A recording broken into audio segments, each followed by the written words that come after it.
Tuhan bersamamu. Inilah Injil suci menurut Yohanes. Dimuliakanlah Tuhan.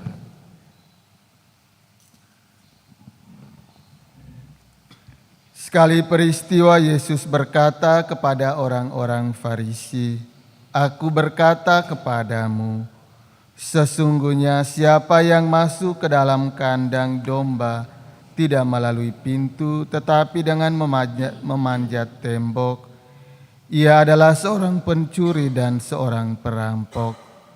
Tetapi siapa yang masuk melalui pintu, ia adalah gembala domba. Untuk dia penjaga membuka pintu dan domba-domba mendengarkan suaranya. Ia memanggil dombanya masing-masing menurut namanya dan menuntunnya keluar. Jika semua dombanya telah dibawanya keluar, ia berjalan di depan mereka, dan domba-dombanya itu mengikuti dia karena mereka mengenal suaranya. Tetapi seorang asing pasti tidak mereka ikuti, malah mereka lari daripadanya, karena suara orang-orang asing tidak mereka kenal." Itulah yang dikatakan Yesus dalam perumpamaan kepada mereka, tetapi mereka tidak mengerti apa maksudnya. Ia berkata demikian kepada mereka. Maka kata Yesus sekali lagi, "Aku berkata kepadamu, sesungguhnya akulah pintu kepada domba-domba itu.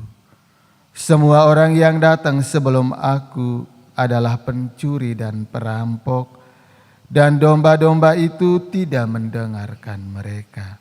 Akulah pintu, barang siapa masuk melalui aku, ia akan selamat. Ia akan masuk dan keluar dan menemukan padang rumput. Pencuri datang hanya untuk mencuri, membunuh, dan membinasakan.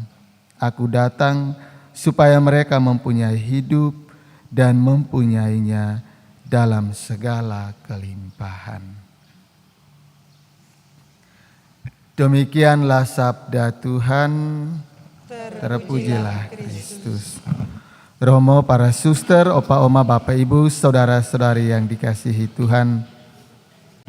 Hari ini Yesus memperkenalkan diri kepada kita sebagai pintu menuju domba-domba, pintu menuju padang rumput yang hijau.